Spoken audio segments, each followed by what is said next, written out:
Hello, this is GardenSerenity back with another episode of The Sinking City. But before we dive into the madness, I would like to first mention Triumph Chairs.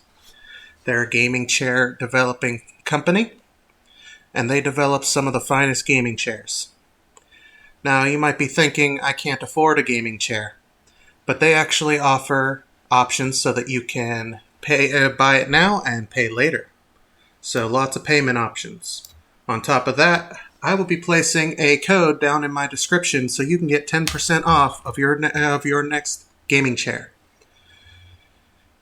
Now, without further ado, my wife Ada Lily will be reading some more short stories for you while I play The Sinking City.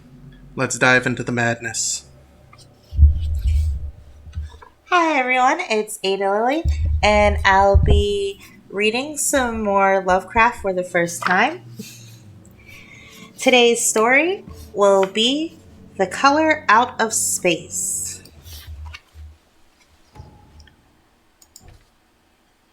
West of Arkham, the hills rise wild, and there are valleys with deep woods that no axe has ever cut.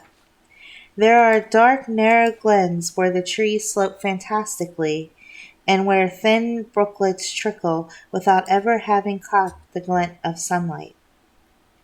On the gentler slopes there are farms, ancient and rocky, with squat, moss-coated cottages brooding eternally over old New England secrets in the lee of great ledges. But these are all vacant now, the wide chimneys crumbling and the shingled sides bulging perilously beneath low gramble roofs. The old folk have gone away, and foreigners do not like to live there. French Canadians have tried it, Italians have tried it, and the Poles have come and departed. It is not because of anything that can be seen or heard or handled, but because of something that is imagined. The place is not good for imagination, and does not bring restful dreams at night. It must be this which keeps the foreigners away. For old Ammi Pierce has never told them of anything he recalls from the strange days. Ammi, whose head has been a little queer for years, is the only one who still remains, or who ever talks of the strange days. And he dares to do this because his house is so near the open fields and traveled roads around Arkham. There was once a road over the hills and through the valleys that ran straight where the blasted heath is now, but people ceased to use it, and a new road was laid, curving far towards the south. Traces of the old one can still be found amidst the weeds of a returning wilderness, and some of them will doubtless linger even when half the hollows are flooded for the new reservoir. Then the dark woods will be cut down, and blasted heath will slumber far below blue waters whose surface will mirror the sky and ripple in the sun. And the secrets of the strange days will be one with the deep secrets, one with the hidden lore of old ocean and all the mystery of primal earth. When I went into the hills and vales to survey for the new reservoir, they told me the place was evil. They told me this in Arkham, and because that is a very old town full of witch legends, I thought the evil must be something which grandmas had whispered to children through centuries. The name Blasted Heath seemed to me very odd and theatrical, and I wondered how it had come into the folklore of a Puritan people. Then I saw that dark westward tangle of glens and slopes for myself, and ceased to wonder at anything besides its own elder mystery. It was morning when I saw it, but shadow lurked always there. The trees grew too thickly, and their trunks were too big for any healthy New England wood. There was too much silence in the dim alleys between them, and the floor was too soft with the dank moss and mattings of infinite years of decay. In the open spaces, mostly along the line of the old road, there were little hillside farms, sometimes with all the buildings standings, sometimes only one or two, and sometimes with only a lone chimney or fast filling cellar. Weeds and briars reigned, and furtive wild things rustled in the undergrowth. Upon everything was a haze of restlessness and oppression, a touch of the unreal and the grotesque, as if some vital element of perspective or chiaroscuro were awry. I did not wonder that the foreigners would not stay, for this was no region to sleep in. It was too much like a landscape of Salvator Rosa, too much like some forbidden woodcut in a tale of terror. But even all this was not so bad as the blasted heath. I knew it the moment I came upon it at the bottom of a spacious valley, for no other name could fit such a thing, or any other thing fit such a name. It was as if the poet had coined the phrase from having seen this one particular region. It must, I thought as I viewed it, be the outcome of a fire. But why had nothing new ever grown over those 5 acres of gray desolation that sprawled open to the sky like a great spot eaten by acid in the woods and fields? It lay largely to the north of the ancient road line, but encroached a little on the other side. I felt an odd reluctance about approaching, and did so at last only because my business took me through and past it. There was no vegetation of any kind on that broad expanse, but only a fine gray dust or ash, which no wind ever seemed to blow about. The trees near it were sickly and stunted, and many dead trunks stood or lay rotten at the rim. As I walked hurriedly by, I saw the tumbled bricks and stones of an old chimney and cellar on my right, and the yawning black maw of an abandoned well whose stagnant vapors played strange tricks with hues of the sunlight. Even the long dark woodland climb beyond seemed welcome in contrast, and I marveled no more at the frightened whispers of Arkan people. There had been there had been no house or ruin near. Even in the old days the place must have been lonely and remote, and at twilight, dreading to repass the ominous spot, I walked circuitously back to the town by the curving road on the south. I vaguely wished some clouds would gather, for an odd timidity about the deep skyey voids above had crept into my soul. In the evening, I asked old people in Arkham about the blasted heath and what was meant by the phrase strange days, which so many evasively muttered. I could not, however, get any good answers, except that all the mystery was much more recent than I had dreamed. It was not a matter of old legendary at all, but something within the lifetime of those who spoke. It had happened in the 80s, and a family disappeared or was killed. Speakers would not be exact, because they all told me to pay no attention to old Omni Pierce's crazy tales. I sought him out the next morning, having heard that he lived alone in the ancient tottering cottage where the trees first began to get very thick. It was a fearsomely ancient place, and had begun to exude the faint miasmal odor which clings about houses that have stood too long. Only with persistent knocking could I rouse the aged man, and when he shuffled timidly to the door, I could tell he was not glad to see me. He was not so feeble as I had expected, but his eyes drooped in a curious way, and his unkempt clothing and white beard made him seem very worn and dismal. Not knowing just how he could best be launched of his tales, I feigned a matter of business, told him of my surveying, and asked vague questions about the district. He was far brighter and more educated than I had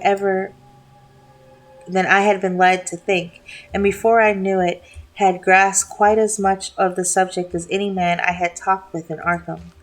He was not like other rustics I had known in the sections where reservoirs were to be. From him there were no protests at the miles of old wood and farmland to be blotted out, though perhaps there would have been had his home not lain outside the bounds of the future lake. Relief was all that he showed, relief at the doom of the dark ancient valleys through which he had roamed all his life. They were better under water now, better under water since the strange days. And with this opening his husky voice sank low, while his body leaned forward and his right forefinger began to point shakily and impressively. It was then that I heard the story, and as the rambling voice scraped and whispered on, I shivered again and again despite the summer day. Often I had to recall the speaker from ramblings, piece out scientific points which he knew only by a fading parrot memory of professors' talk, or bridge over gaps where his sense of logic and continuity broke down. When he was done, I did not wonder that his mind had snapped a trifle, or that folk of Arkham would not speak much of the blasted heath. I hurried back before sunset to my hotel, unwilling to have the stars come out above me in the open, and the next day returned to Boston to give up my position. I could not go into that dim chaos of old forest and slope again, or face another time that gray blasted heath where the black well yawned deep inside the tumbled bricks and stones. The reservoir will soon be built now, and all those elder secrets will be safe forever under watery fathoms. But even then, I do not believe I would like to visit that country by night. At least not when the sinister stars are out, and nothing could bribe me to drink the new city water of Arkham. It all began, old Ami said, with the meteorite. Before that time there had been no wild legends at all since the witch trials, and even then these western woods were not feared half so much as the small island in the Miskatonic, where the devil held courts beside a curious stone altar older than the Indians. These were not haunted woods, and their fantastic dust was never a terrible tale of the strange days. Then there had come that white noontide cloud, that string of explosions in the air, and that pillar of smoke from the valley far in the wood.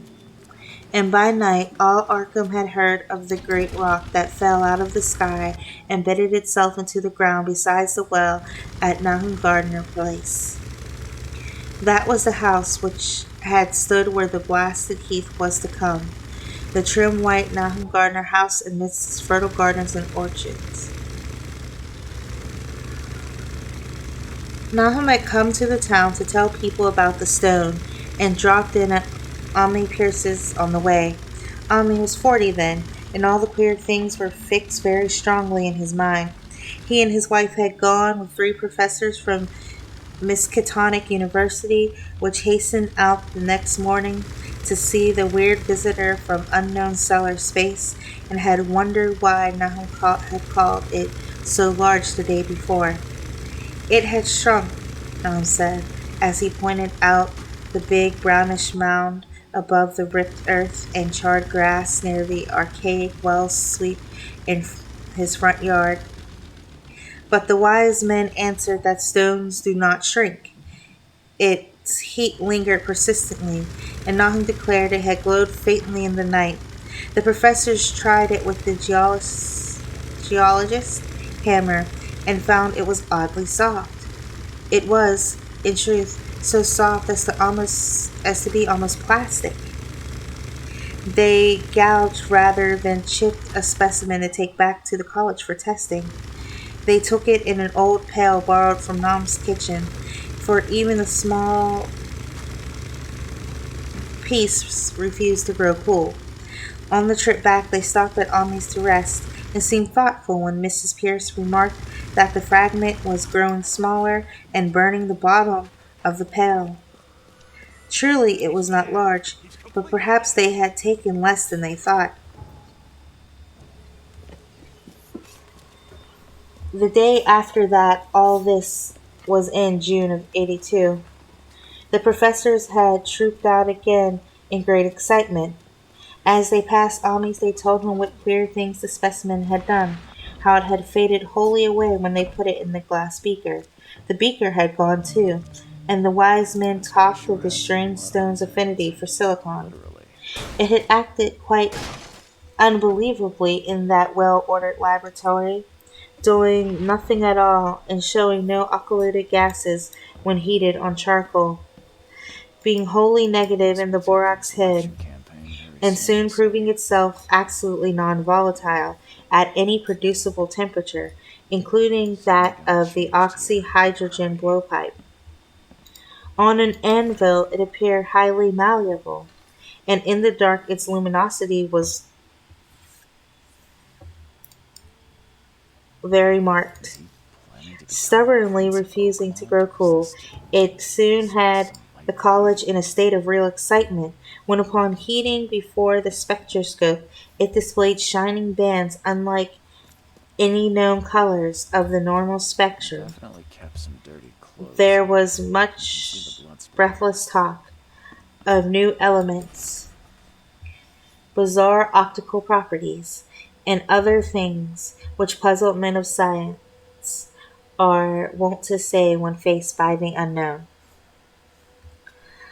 Hot as it was, they tested it in a crucible with all the proper reagents. Water did nothing. Hydrochloric acid was the same. The shank was Nitric acid familiar. and even I've aqua seen regia similar merely daggers hissed and before. spattered against its torrid invulnerability. Omni had merely hissed. Omni had difficulty in recalling all these things, but recognized some solvents as I mentioned them in the usual order of use. There were ammonia and caustic soda, alcohol and ether, noxious carbon disulfide, and a dozen others. But although the weight grew steadily less as time passed, and the fragment seemed to be slightly cooling, there was no change in the solvents to show that they had attacked the substance at all. It was a metal, though beyond a doubt. It was magnetic, for one thing, and after its immersion in the acid solvents, there seemed to be faint traces of Widmanstatin figures found on Based meteoric on past iron. experience, When the cooling radiation's had about the grown very best I can considerable, the get. testing was carried So, on in the tried all glass, sorts of and it was in a unwanted glass flavors. beaker that they left all the chips made of the original fragment during the work. The next morning both chips and beaker were gone without a trace, and only a charred spot marked the place on the wooden shelf where they had been. All this the professors told Ami as they paused at his door, and once more he went with them to see the stony messenger from the stars, though this time his wife did not accompany him. It had now most certainly shrunk, and even the sober professors could not doubt the truth of what they saw. All around the dwindling brown lump near the well was a vacant space, except where the earth had caved in. And whereas it had been a good 7 feet across the day before, it was now scarcely 5. It was still hot, and the sages studied its surface curiously as they detached another and larger piece with a hammer and chisel.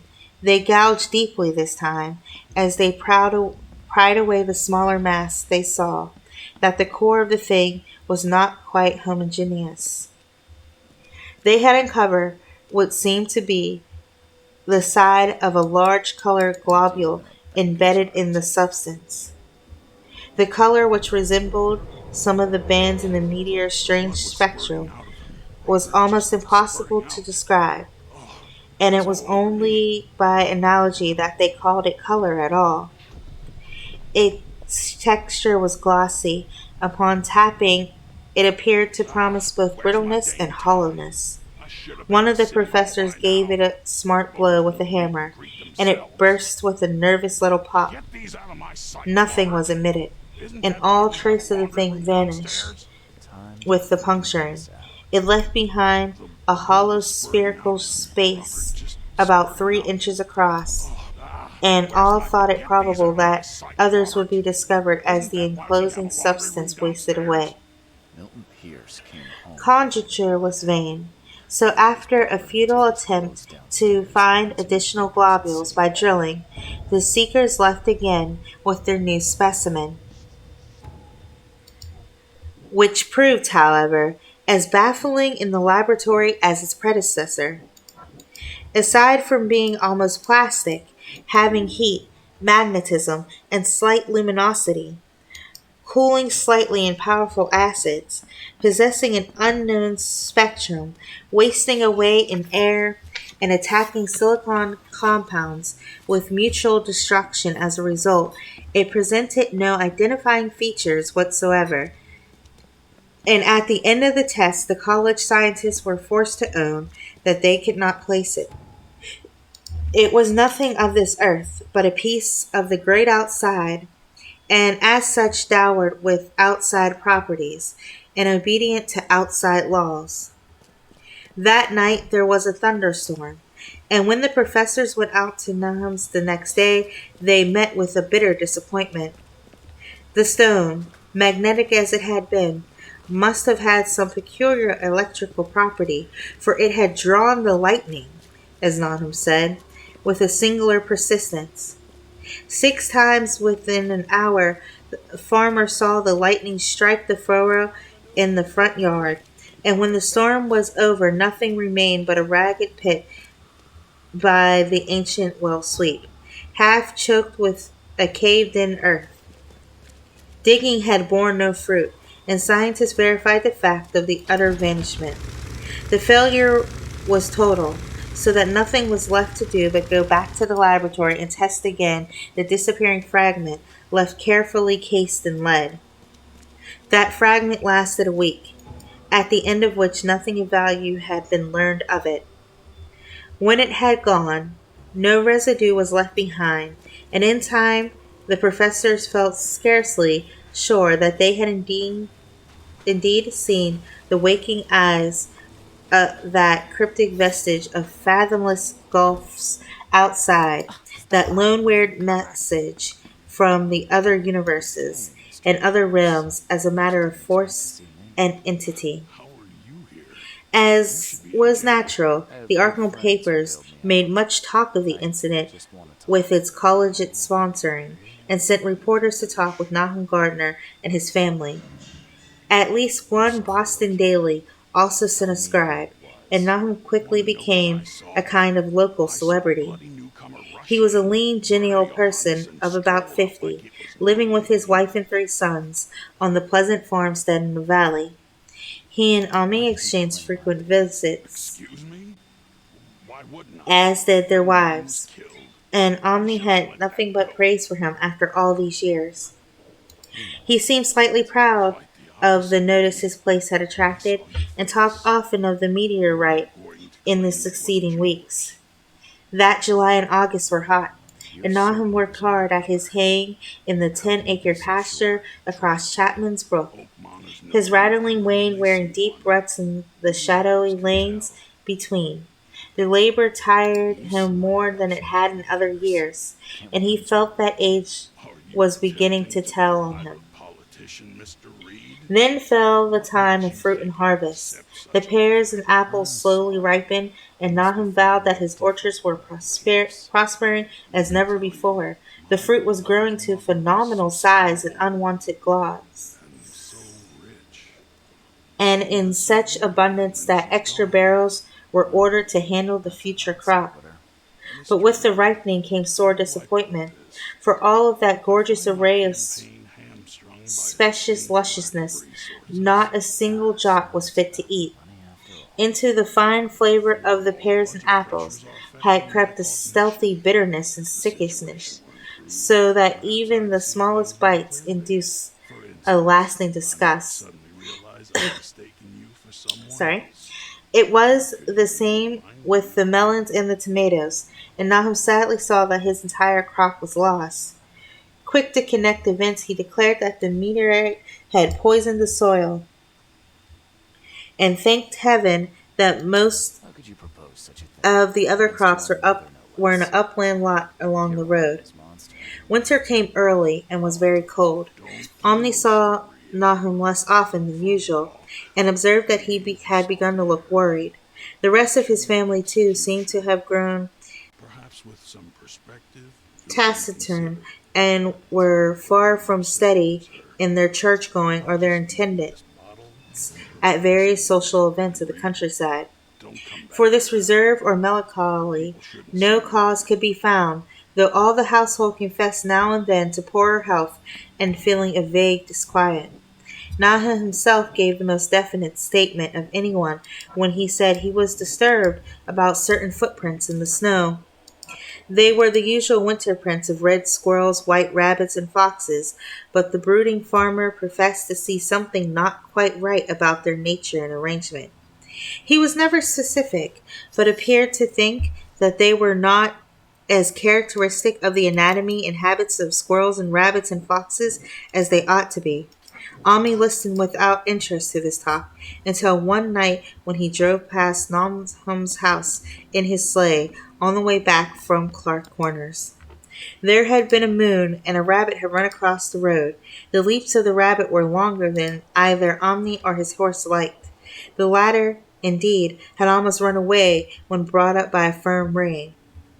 Thereafter Omni gave Nahum's tales more respect, and wondered why the gardener dogs seemed so cowed and quivering every morning. They had, it developed, nearly lost the spirit to bark. In February, the McGregor boys from the Meadow Hill were out shooting woodchucks, and not far from the Gardner place bagged a very peculiar specimen. The proportions of his body seemed slightly altered in a queer way, impossible to describe, while its face had taken on an expression which no one ever saw in a woodchuck before. The boys were genuinely frightened and threw the thing away at once, so that only their grotesque tales of it ever reached the people of the countryside. But the shying of the horses near Nahum's house had now become an acknowledged thing, and all the basis for a cycle of whispered legend was fast taking form. People vowed that the snow melted faster around Nahum's than it did anywhere else, and early in March there was an odd discussion in Potter's General Store at Clark's Corners. Stephen Rice had driven past Gardner's in the morning and had noticed the skunk cabbages coming up through the mud by the woods across the road. Never were things of such size seen before, and they had strange colors that could not be put into any words. Their shapes were monstrous, and the horse had snorted at an odor which struck Stephen as wholly unprecedented. That afternoon, several persons drove past to see the abnormal growth, and all agreed that plants of that kind ought never to sprout in a healthy world. The bad fruit of the fall before was freely mentioned, and it went from mouth to mouth that there was poison in Nahum's ground. Of course it was the meteorite, and remember how strange men from the college had found the stone to be. Several farmers spoke about the matter to them. One day they paid Nahum a visit, but having no love of wild tales and folklore, were very conservative in what they inferred. Are you The serious? plants were certainly odd, but all the skunk Don't make this any cabbages worse were for more or yourself than less in answering odd shape and questions. hue. Perhaps some mineral element from Why the did you stone had bring me entered the away, Miss soil, Wonderbird? but it would soon be washed away. I am an honest man, sir. And I have a as for the family, my footprints and sweet frightened Evelyn and horses, Michael, of her course, son. this I was mere didn't want country to do it, talk, but they had with him such a hostage. phenomenon I don't as even know, the Your Honor, aerolite would whatever be he's certain to called. start. There was really nothing for serious men to You do in know who's cases of wild responsible. gossip, You for must again. superstitious I'd never seen any of rustics them will before. say and believe This guy gave anything. me a gun. And so, through all the Will? strange Maybe. days, But the I don't know professor if he was anyone stayed special. away That's all I in know. contempt. Only one of them had, Tell when me given two files exactly of how it dust for all happened. analysis in a The police job conservatives over a froze year and a out. half I later, came home recalled and that found the queer broken home. color There were of the signs of a skunk struggle within the cabbage family. had been very like one of the They anomalous were bands gone. of light shown by the meteor fragment in the college spectroscope, You never and thought to like the report brittle them, did you? globule found embedded Why in the not get help stone from the from the police? abyss. I wanted to call the The coppers, but I samples in can't. this But they sent analysis gave the they same sent me odd bands at drunk. first, Can't. though later they Still lost the crazy. property.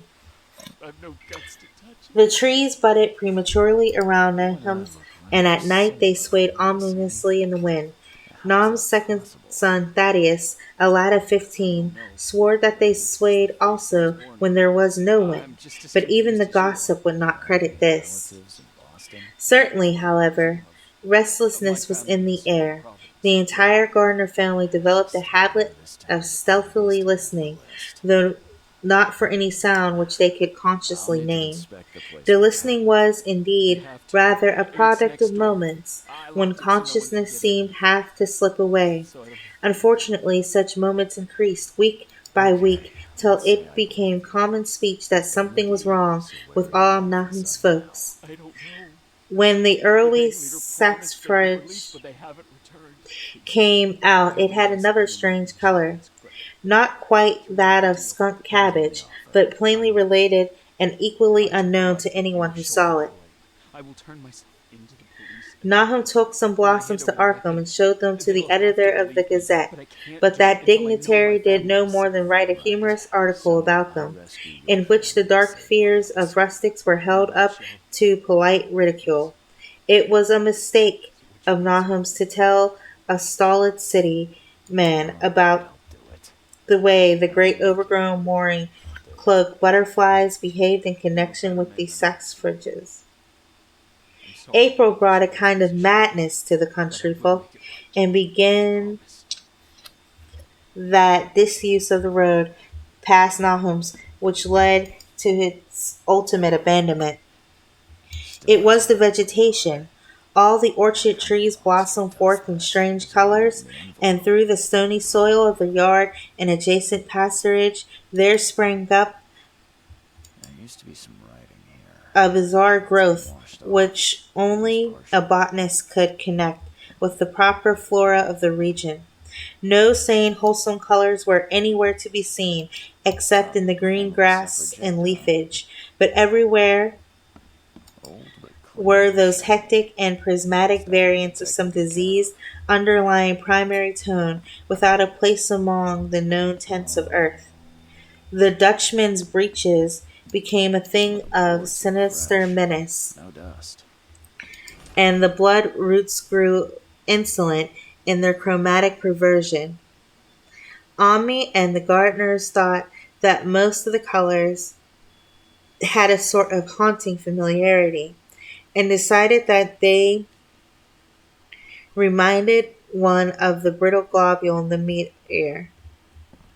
Nahum plowed and sowed How the would they use a 10-acre spindle pasture weapon? and the upland lot, but did nothing with the land around the house. Seems like everywhere I go He knew it would be of no I find use, blood. and hoped that the Joy is summer's really cute strange here. growths would draw I all wish the I could hear her poison from the sing. soil. He was prepared for almost anything Thick now, silken lace. and had grown to Must have the been a pretty dress use before it was had torn. grown used to the sense of something near him, waiting to be heard. The shunning of his house by neighbors told on him, of course, but it told Install will be on his hard to wife fix. more. The boys were better off, being at school each day, but they could not help being frightened by the gossip. Thaddeus, an especially sensitive youth, suffered the most. Don't you dare In touch May, my the mom! insects came, and Nahum's place became a nightmare of buzzing and crawling.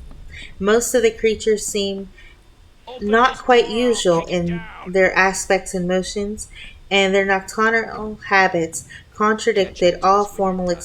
And don't experience. waste any time The nursing that gardeners Martin. took to watching at night, watching in I'm all starting to directions get at nervous. random for something.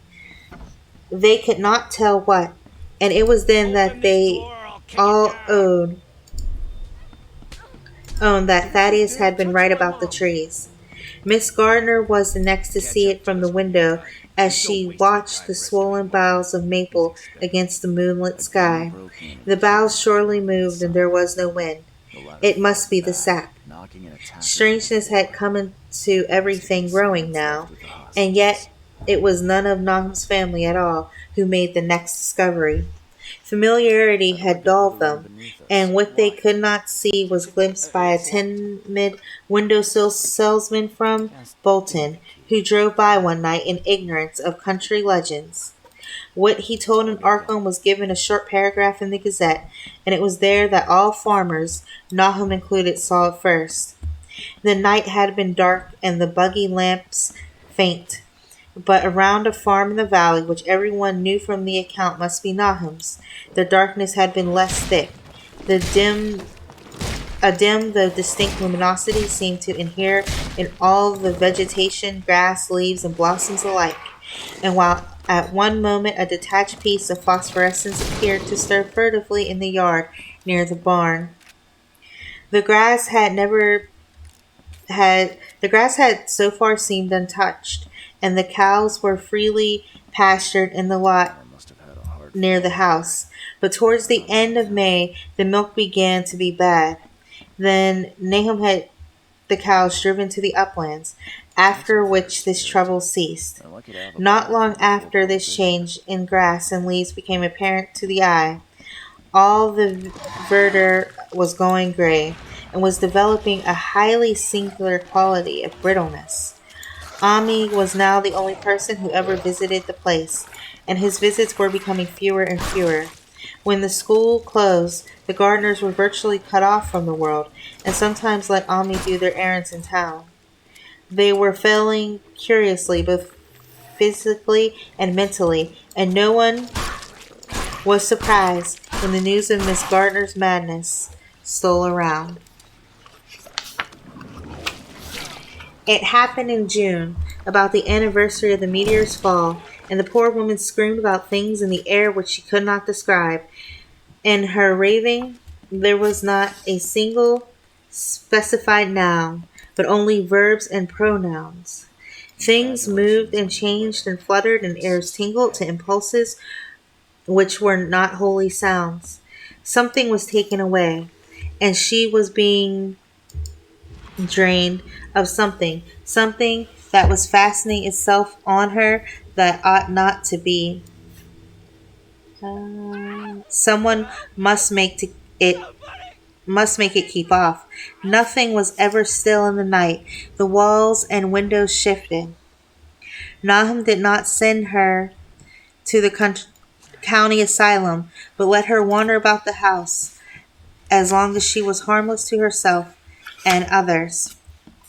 Even when her expression changed, he did nothing. But the boys grew afraid of her. Thaddeus nearly fainted at the way she made faces at him. He decided to keep her locked Let's in see the what you got in attic. here.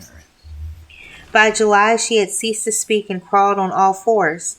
And before the month was over, Nahum got the mad notion that she was slightly luminous in the dark, as he now clearly saw the case with nearby vegetation.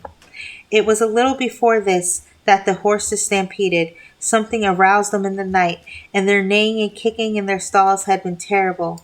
There seemed virtually nothing to do to calm them, and when Nahum opened the stable door, they all bolted out like frightened woodland deer. It took a week to track all four, and when found they were seen to be quite useless and unmanageable. Something had snapped in their brains, and each one had to be shot for its own good. Nahum borrowed a horse from Ami for his haying, but found it would not approach the barn. It shied, balked, and whined, and at the and in the end he could do nothing but drive it into the yard, while the men used their own strength to get the heavy wagon near enough to the hayloft for convenient Now pitching. that sends shivers down the And spine. all the while the vegetation was turning gray and brittle. Even the flowers whose hues had been so strange were graying now, and the fruit was coming out gray and dwarfed and tasteless. The asters and goldenrod bloomed gray and distorted, and the roses and zinnias and hollyhocks in the front yard were such blasphemous looking things that Nahum's oldest boy, Zinnis, cut them down. The strangely puffed insects died about that time, even the bees that had left their hives and taken to the woods. By September, all the vegetation was fast crumbling to a grayish powder, and Nahum What am I feared to that do the now? trees would die before the poison was out of the soil. His wife now had spells of terrific screaming, and he and the boys were in a constant state of nervous tension. They shunned people now, and when school opened the boys did not go. But it was Omni, on one of his rare visits, who first realized that the well water was no longer good.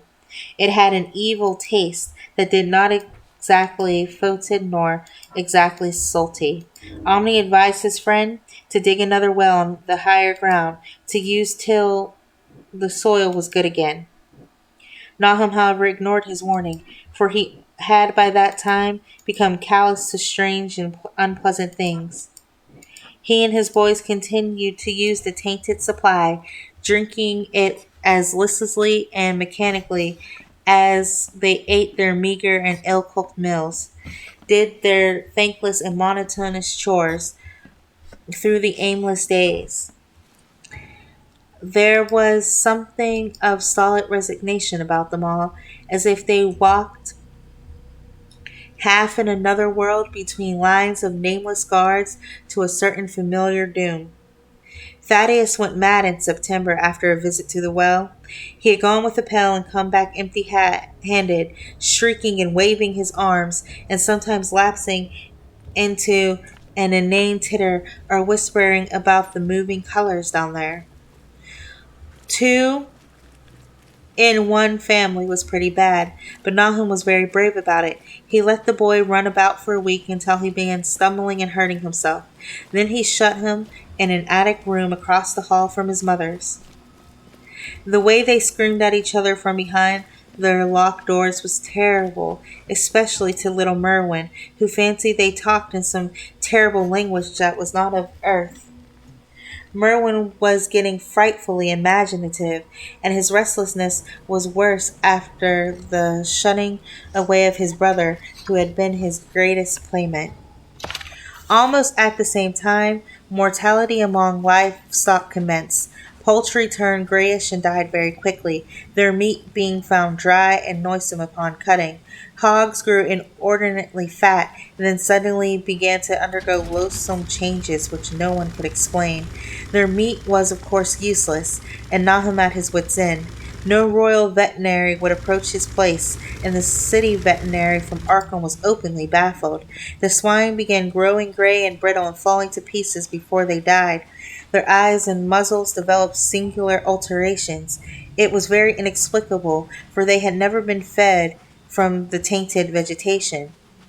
Then something struck the cows. Certain areas, or sometimes the whole body, would be uncannily shriveled or compressed, and atrocious collapses or disintegrations were common. In the last stages, and death was always the result, there would be a graying and turning brittle, like that which beset the hogs. There could be no question of poison, for all the cases occurred in a locked and undisturbed barn. No bites of prowling things could have brought the virus, for what live beast of earth can pass through solid obstacles? It must be only natural disease. Yet what disease could wreak such results was beyond any mind's guessing. When the harvest came, there was not an animal surviving on the place, for the stock and poultry were dead, and the dogs had run away. These dogs, three in number, had all vanished one night and were never heard of again. The five cats had left some time before, but their going was scarcely noticed, since now seemed to be no mice, and only Mrs. Gardner had made pets of the graceful felines. On the 19th of October, Nahum staggered intoAmi's house with hideous news. The death had come to poor Thaddeus in his attic room, and it had come in a way which could not be told. Nahum had dug a grave in the railed family plot behind the farm, and had put therein what he found. There could have been nothing from outside, for the small barred window and locked door were intact. But it was much as it had been in the barn. Ami and his wife consoled the stricken man as best as they could, but shuddered as they did so. Stark terror seemed to cling around the gardeners and all they touched. In the very presence of one in the house was a breath from regions unnamed and unnameable. Ami accompanied Nahum home with the greatest reluctance, and did what he might to calm the hysterical sobbing of little Merwin. Zennis needed no calming. He had come of late to do nothing but stare into space and obey what his father told him. Ami thought that his fate was very merciful. Now and then Merwin's screams were answered faintly from the attic, and in response to an inquiring look, Want no trouble for either of us. Byers did what he was asked, so it's time you do your part. For the last time. sorry, lost my place. Nahum said that his wife was getting very feeble. When night approached, Ami managed to get away, for not even friendship can make him stay in that spot when the faint glow of vegetation began, and the trees may or may not have swayed without wind. It was really lucky for Omni that he was not more imaginative. Even as things were, his mind was bent ever so slightly, but he had been able to connect and reflect upon all the portents around him. He must inevitably have turned a total maniac.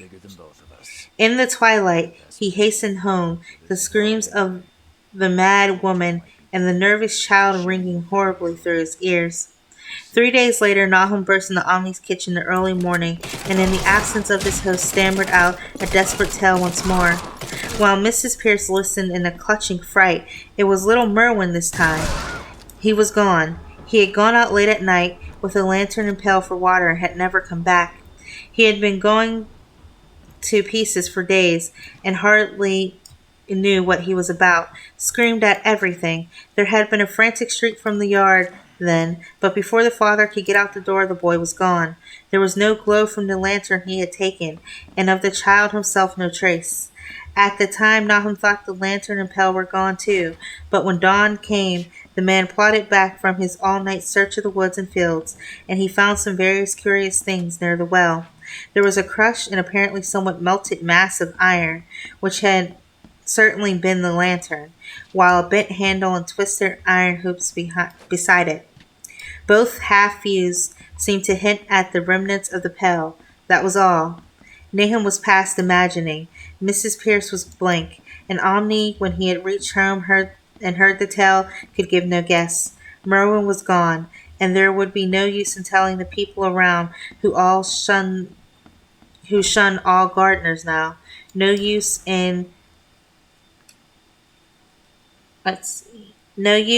either in telling the city people at Arkham who laughed at everything. Thad was gone, and now Merwin was gone.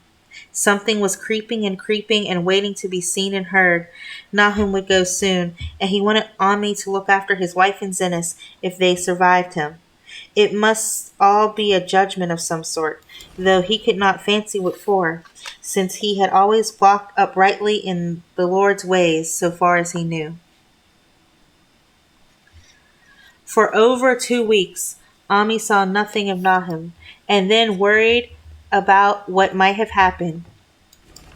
He overcame his fears and paid the gardener place a visit.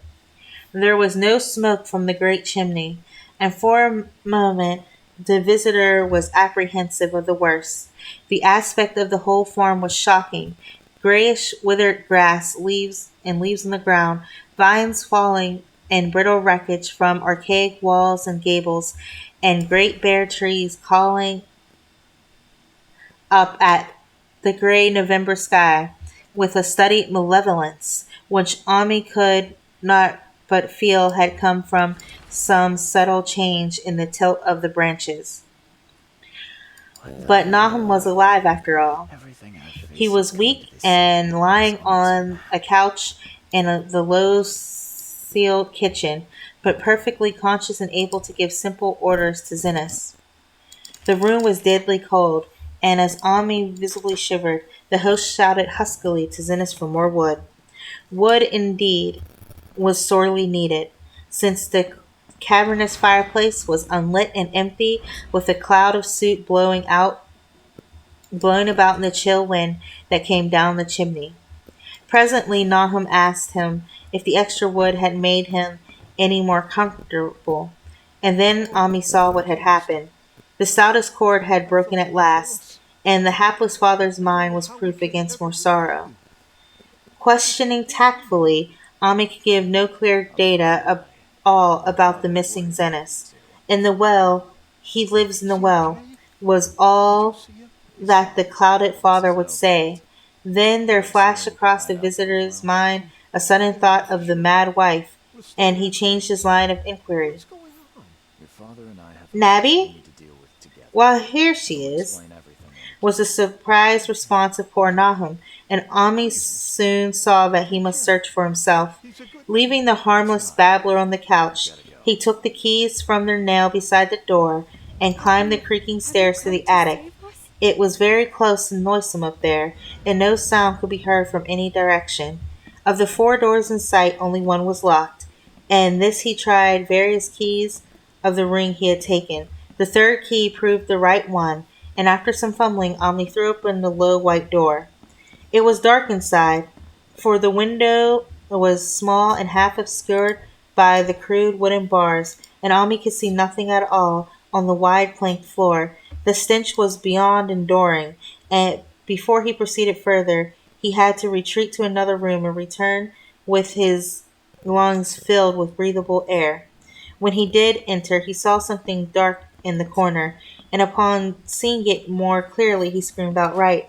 While he screamed, he thought a momentary cloud eclipsed the window, and a second later he felt himself brushed as if by some hateful current of vapor.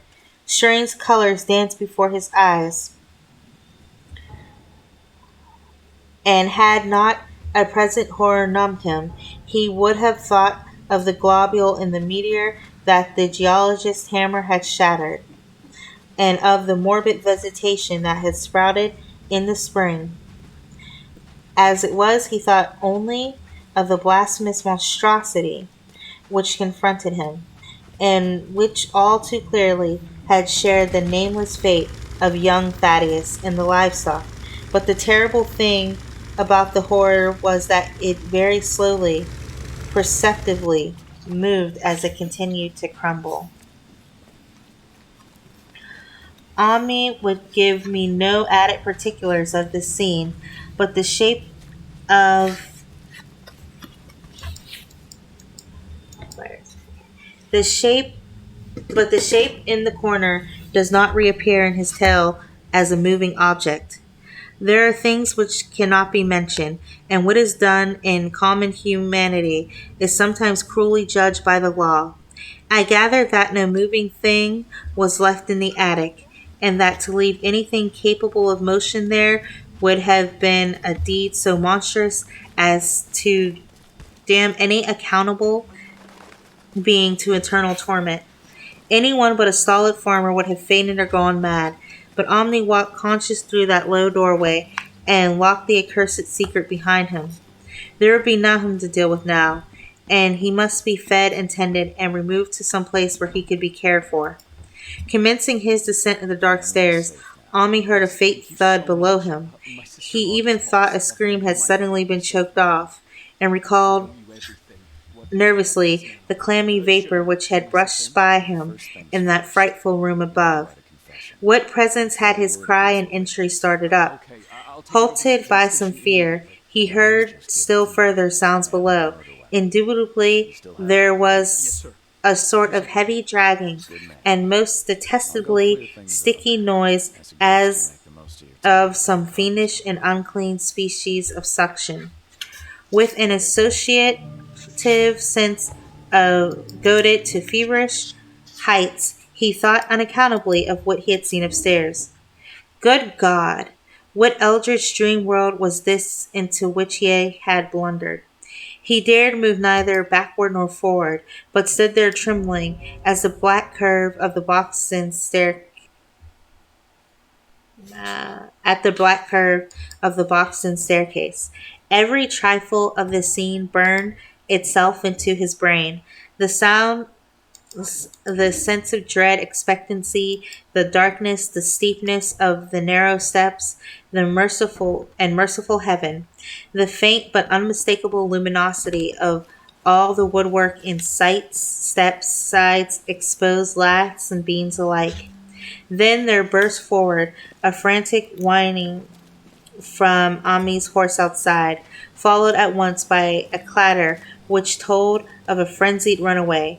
In another moment, horse and buggy had gone beyond earshot, leaving the frightened man in the dark stairs to guess what had sent them. But that was not all. There had been another sound out there, a sort of liquid splash. Water. It must have been the well. He had left Hero untied near it, and a buggy wheel must have brushed the coping and knocked into a stone.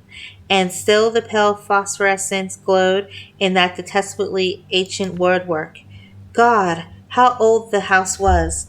Most of it built before 1670, and the gramble roof no later than 1730.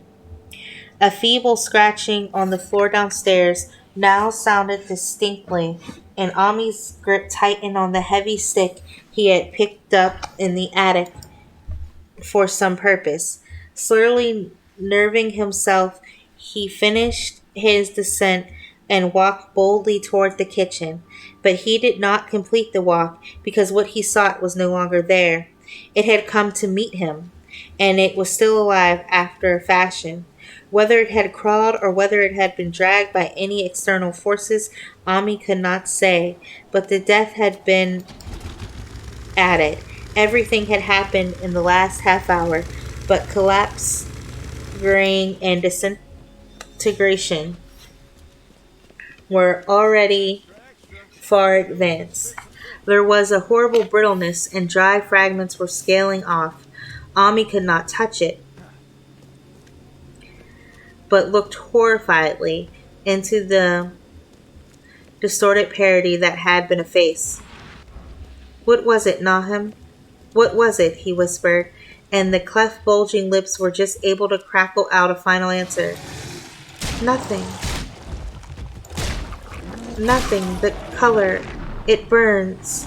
Cold and wet, but it burns. It lived in the well. I seen it. A kind of smoke, just like the flowers last spring. The well shone at night. Thad and Merwin and Zenas, everything alive, sucking the light out of everything. In that stone. It must have come in that stone. Pizen the whole place. Don't know what it wants. That round thing them men from the college dug out of the stone. They smashed it. It was that same color. Just the same. Like the flowers and plants. Must have been more of them. Seeds, they growed. I in seen it the first time this week. Must have got strong on Zenas. He was a big boy, full of life. It beats down your mind and then it gets you, burns you up. In the well water. You was right about that. Evil water. Zenas never come back from the well. Can't get away. Draws ye. Ye know something's comin', but 'tain't no use. I seen it time and again since Zennis was took.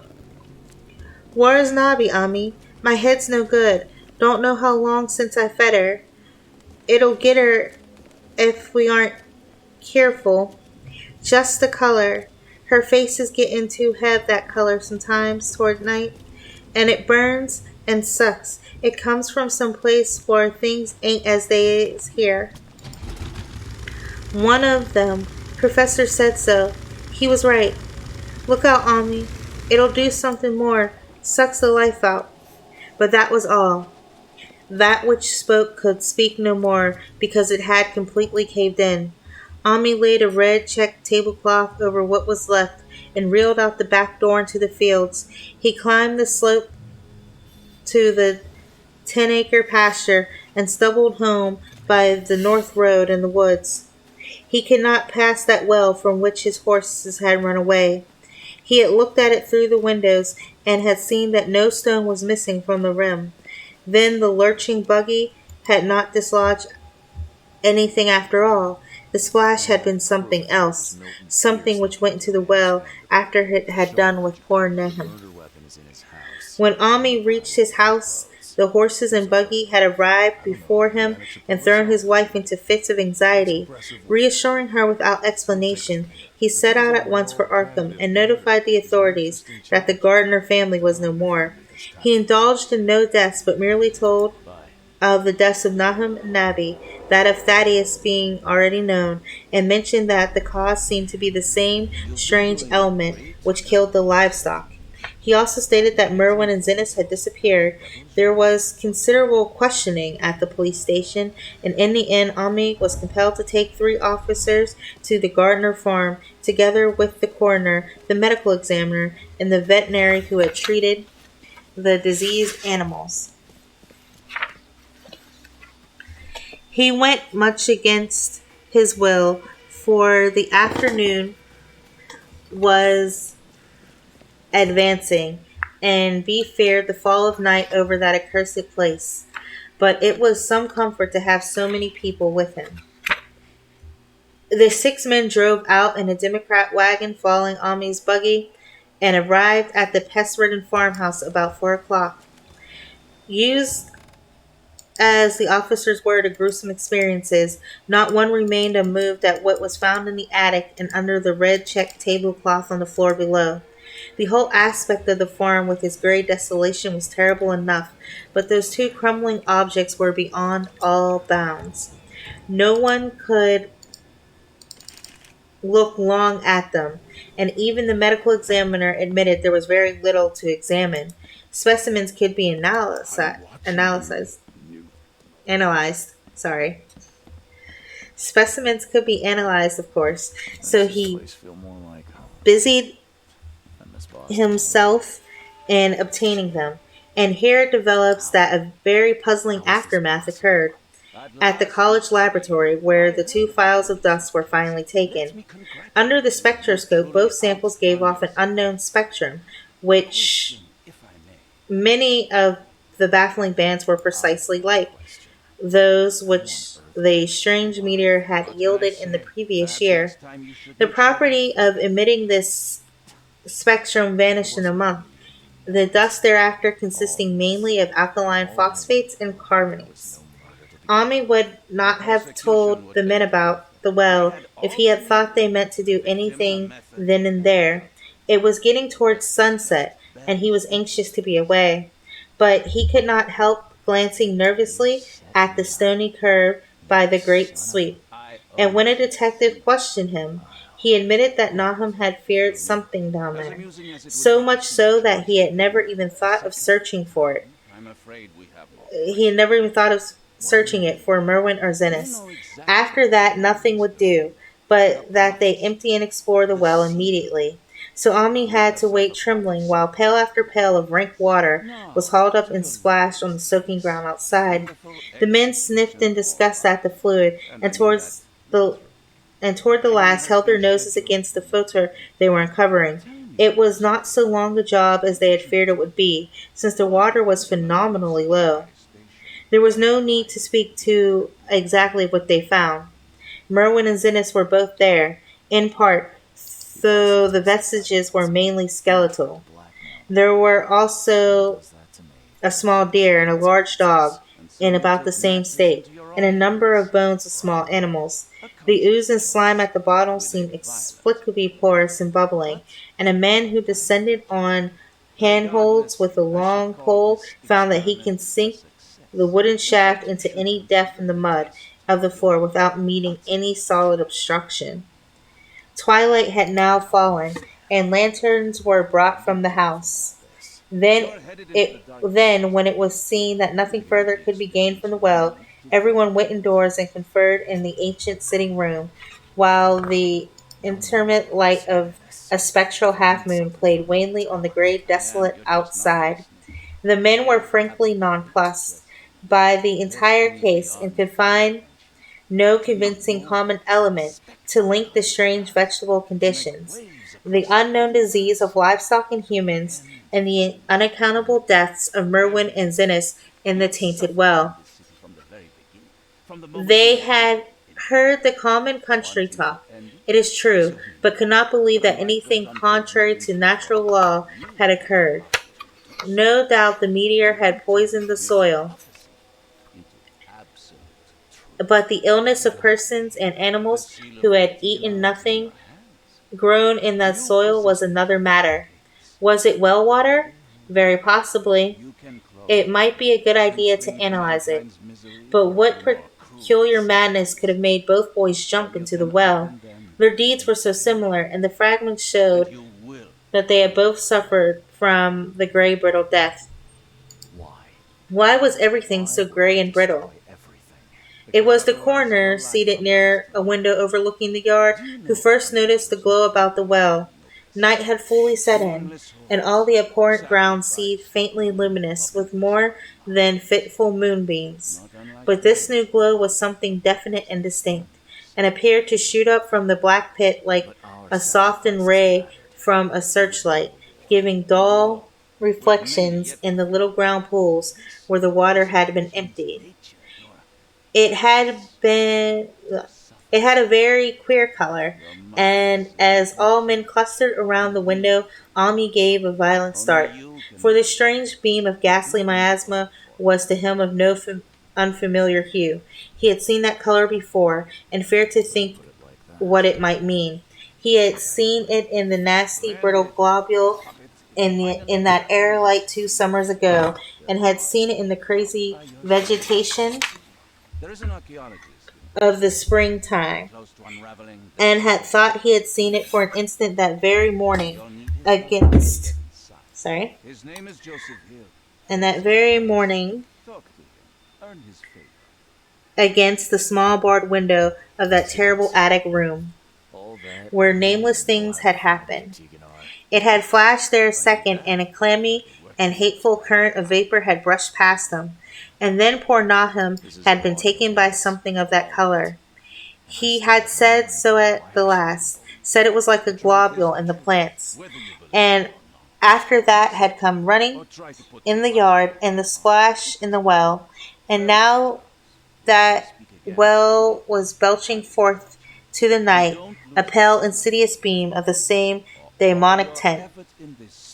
It does credit to the alertness of Omni's mind that he puzzled, even at that tense moment, over a point which was essentially scientific.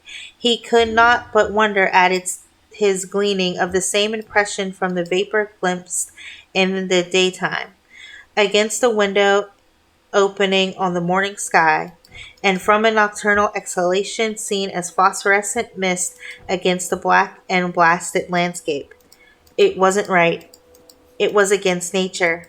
And he thought of those terrible last words of his stricken friend, when it had come from some place where things aren't as they is here. One of them, Professor, said so. All 3 horses outside, tied to a pair of shriveled saplings by the road, were now neighing and pawing frantically. The wagon driver started for the door to do something, but Ami laid a shaking hand on his shoulder. "Don't go out there," he whispered. They's more to this nar what we know. Nahum said something lived in the well that sucks your life out. He said it must be something that growed from a round ball, like the one we seen in the meteor stone that fell a year ago June. Sucks and burns, he said, and it's just a cloud of color like that light out there now, that ye can hardly see and can hardly tell what it is. Nahum thought it feeds on everything living and gets stronger all the time. He said he seen it this last week. It must be something from far away, from away off in the sky, like the men from the college last year says the meteor stone was. The way it's made and the way it works ain't like no way of God's world. It's something from beyond. So the men paused indecisively at the light from as the light from the well grew stronger, and the hitch horses pawed and whined in increasing frenzy. It was truly an awful moment, with terror in that ancient and accursed house itself. Four monstrous sets of fragments, two from the house and two from the well, in the woodshed behind, and the shaft unknown and wholly iridescent from the slimy depths in front. Omni had restrained the driver on impulse, forgetting how uninjured he himself was after the clammy brushing of that colored vapor in the attic room. But perhaps it is just as well that he acted as he did. No one will ever know what was abroad that night, and though the blasphemy from beyond had not so far hurt any human of weakened mind, there is no telling what it might not have done at that last moment. With its seemingly increased strength and special signs of purpose, it was soon displayed beneath the half clouded moonlit sky. All at once, one of the detectives at the window gave a short, sharp gasp. The other looked at him, then quickly followed his own gaze upwards to the point at which its idle straying had been suddenly arrested. There was no need for words. What had been disputed in country gossip was disputable no longer, and it's because of the thing which every man of that party agreed in whispering later on, that the strange days are never talked about in Arkham. It is necessary to premise that there was no wind at that hour of the evening. One did arise not long afterward, but there was absolutely none then. Even the dry tips of the lingering hedge, mustard, gray, and blighted, and the fringe on the roof of the standing Democrat wagon were unstirred, and yet amid that tense, godless calm, the high bare boughs of all trees in the yard were moving. They were twitching morbidly and spasmodically, clawing in convulsive and epileptic madness at the moonlit clouds, scratching impotently in the noxious air as if jerked by some allied and bodiless line of linkage with subterranean horrors writhing and struggling below black roots. Not a man breathed for several seconds. Then a cloud of darker dust passed over the moon, and the silhouette of clutching branches faded out momentarily. At this, there was a general cry, muffled with awe, but husky and almost identical from every throat. For the terror had not faded. Uh, for the terror had not faded with the silhouette, and in a fearsome instant of deeper darkness, the watchers saw, wriggling at the tree-top height, a thousand tiny points of faint and unhallowed radiance, tipping each bough like the fire of St. Elmo's or the flames that come down on the apostles' heads at Pentecost. It was a monstrous constellation of unnatural light, like glutted swarm of corpse-fed fireflies, dancing hellish sarabands over an accursed marsh, and its color was that same nameless intrusion which Omni had come to recognize and dread.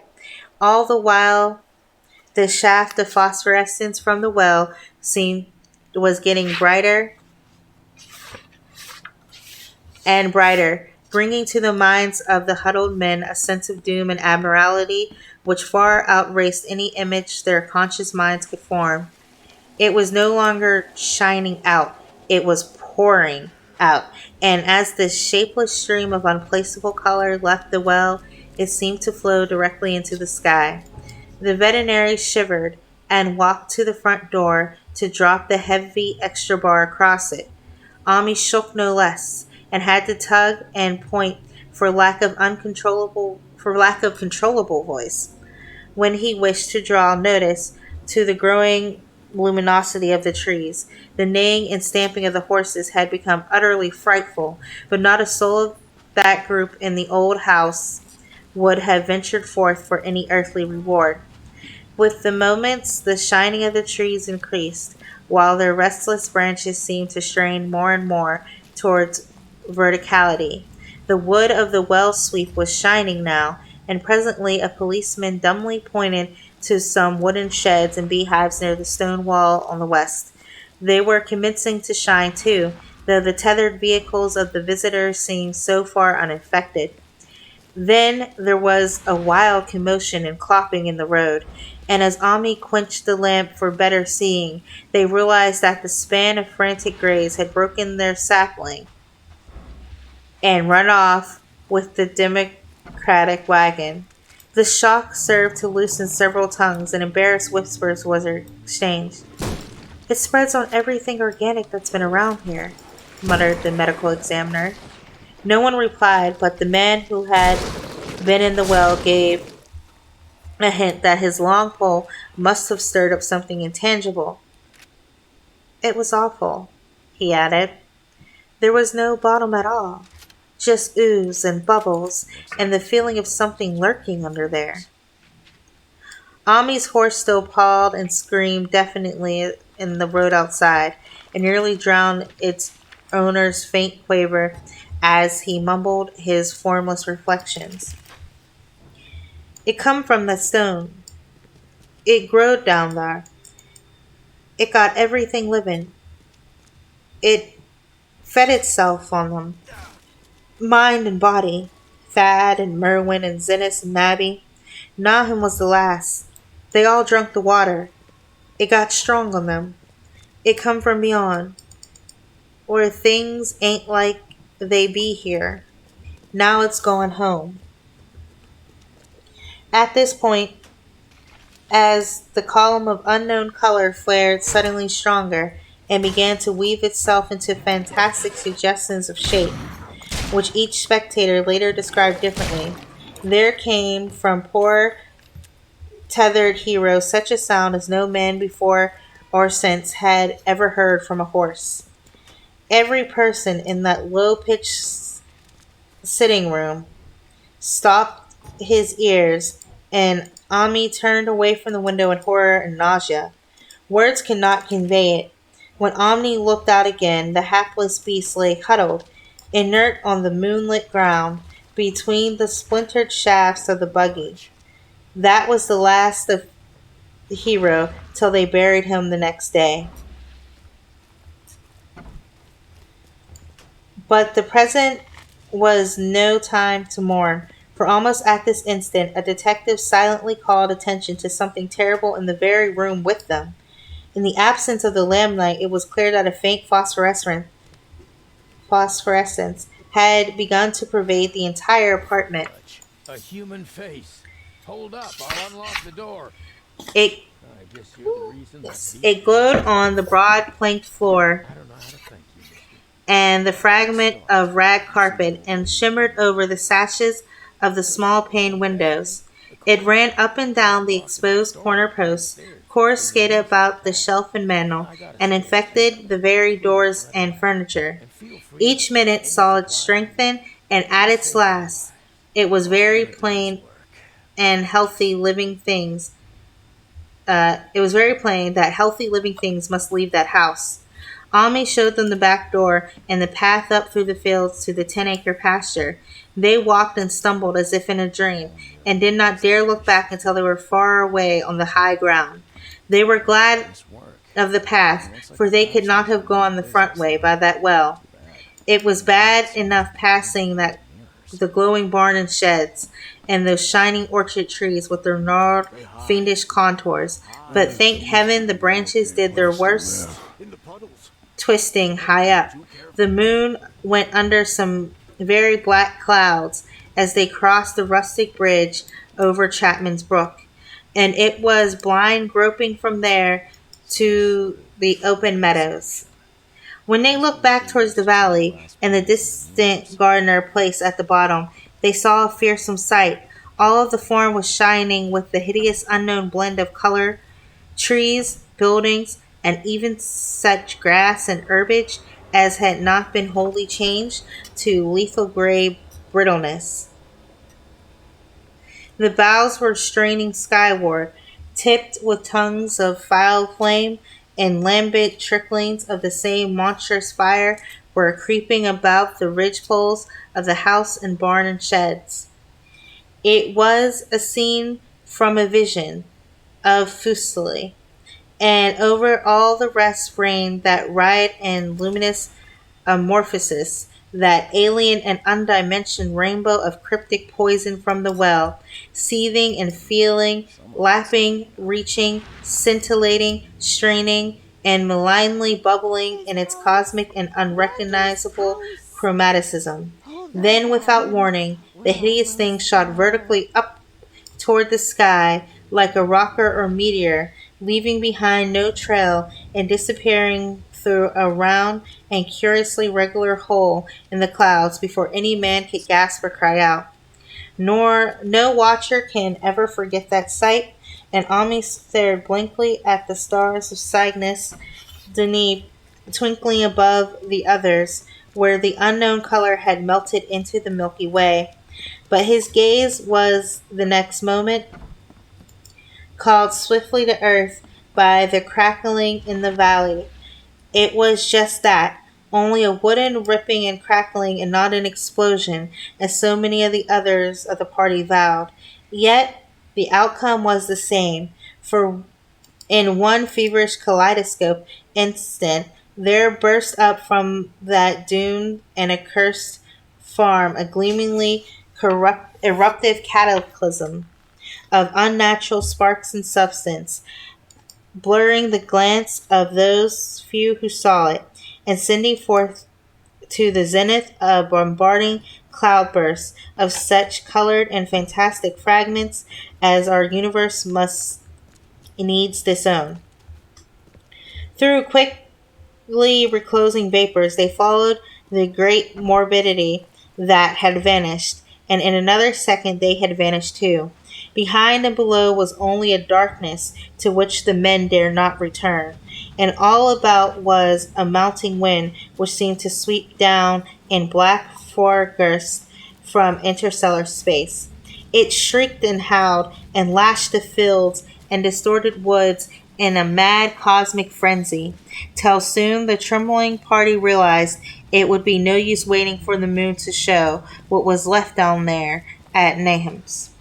Too awed even to hint theories, the seven shaking men trudged back towards Arkham by the north road.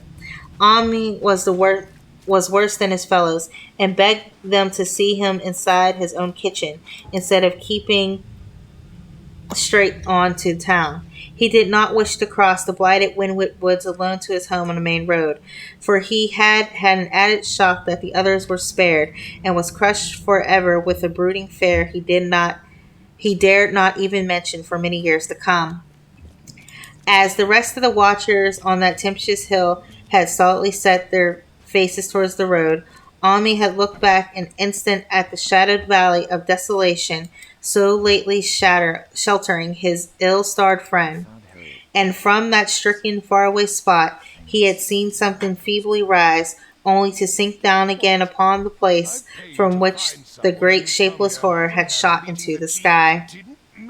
It was just a color, but not any color of our earth or heavens. And because Ami recognized that color, and he knew that this last faint remnant must still lurk down there in the well, he has never been quite right since. Omni would never go near the place again. It is 44 years now since the horror happened, but he has never been there, and will be glad when the new reservoir blots it out. I shall be glad too, for I do not like the way the sunlight changed color around the mouth of that abandoned well I passed. There's something I hope the water will always be very deep, of something. but even so, I shall never drink it. I do not think I shall visit the Arkham country hereafter. Three of the men who had been with Omni returned the next morning to see the ruins by daylight, but there were not To explore. any real ruins, The men only bricks of the chimney, the stones of the cellar, some mineral and metallic litter here and there, and the rim of that nefandous well. There's nothing rational about Save for Omni's dead horse, which they towed away and buried, and the buggy which they shortly returned to him. Everything that had ever been living had gone. 5 eldritch acres of dusty gray desert remain, nor has anyone ever grown there since. To this day, it sprawls open to the sky like a great spot eaten by acid in the woods and fields, and the few who have ever dared glimpse it in spite of the rural tales have named it the blasted heath. it spoke of imprisoned The souls. rural tales are queer. They might be even queer if city men and college chemists could be interested enough to analyze the water from that disused well, or the gray dust that no wind seemed to disperse. Botanists, too, ought to study the stunted flora on the borders of that spot, for they might shed light on the country notion that blight is spreading little by little, perhaps an inch in a year. People say the color of the neighboring herbage is not quite right in the spring, and the wild things leave queer prints in the light snow. Snow never seems quite so heavy on the blasted heath as it is elsewhere. Horses, the few that are left in this motor age, grow skittish in the silent valley, and hunters cannot depend on their dogs too near the splotch of grayish dust. They say the mental influences are very bad, too. Numbers went queer in the years after Nahum's taken, and they always lacked the power to get away. Then the stronger minded folk all left the region, and only foreigners tried to live in the crumbling old homesteads. They could not stay, though, and one sometimes wonders what insight beyond ours their wild, weird stones of whispered magic have given them.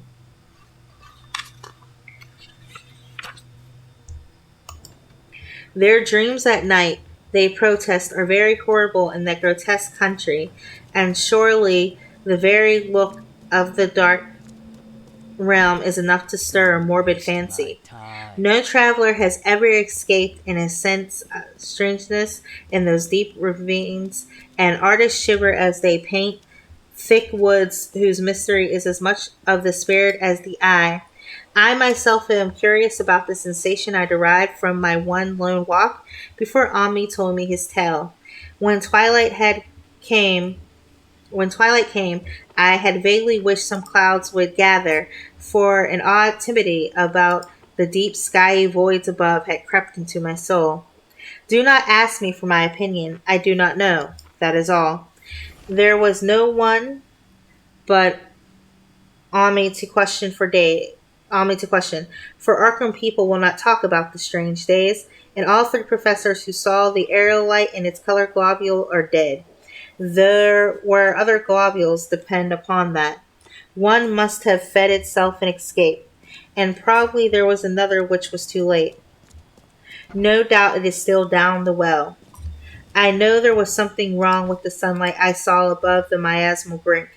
The rustics say the blight creeps an inch a year, so perhaps there is a kind of growth or nourishment even now.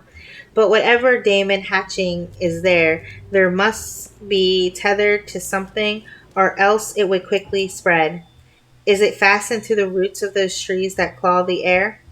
One of the current Arkham tales is about fat oaks that shine and move as they ought not to do at night.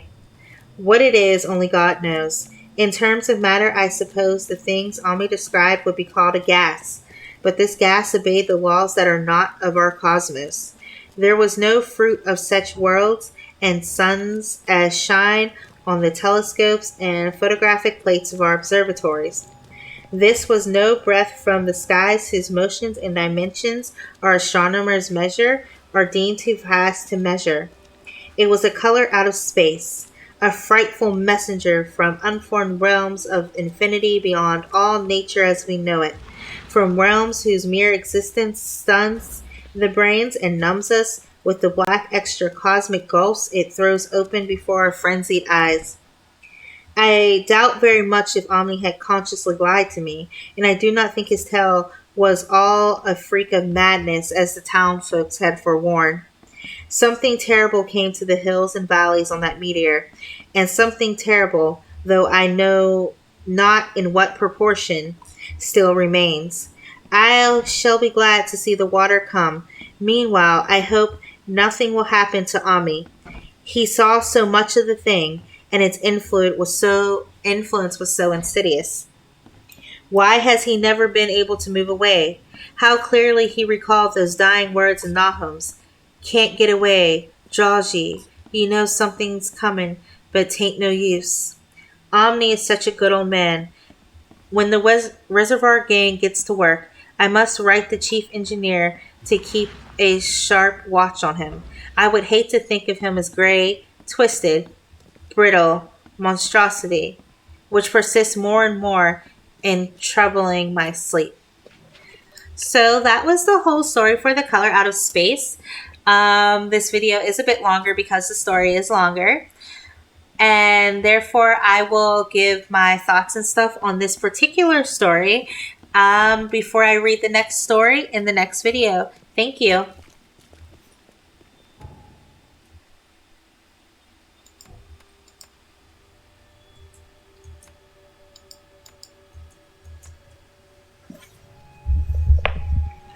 And that will do it for this video. If you enjoyed the video, please like and subscribe, and I will see you next time.